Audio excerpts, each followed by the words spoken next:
আসসালামু আলাইকুম ৰহমতুল্লাহি ওয়া বাৰাকাতুহ। সমূহ ৰাইজলৈ ঈদৰ শুভেচ্ছা জনালোঁ।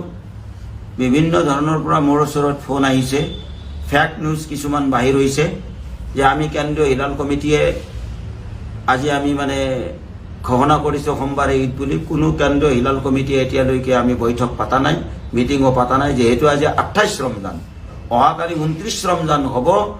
সিরত লাইব্রেরিত মাগরিবর পিছত বৈঠক হব, মিটিং হব।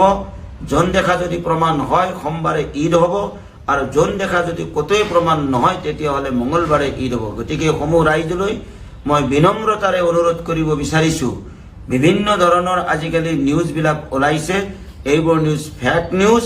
কেন্দ্ৰীয় হিলাল কমিটিয়ে যেতিয়ালৈকে ঘোষণা নকৰে তেতিয়ালৈকে আপোনালোকে বাট চাবলৈ আপোনাসকলক মই কেন্দ্ৰীয় হিলাল কমিটিৰ তৰফৰ পৰা বিনম্ৰতাৰে অনুৰোধ জনালোঁ।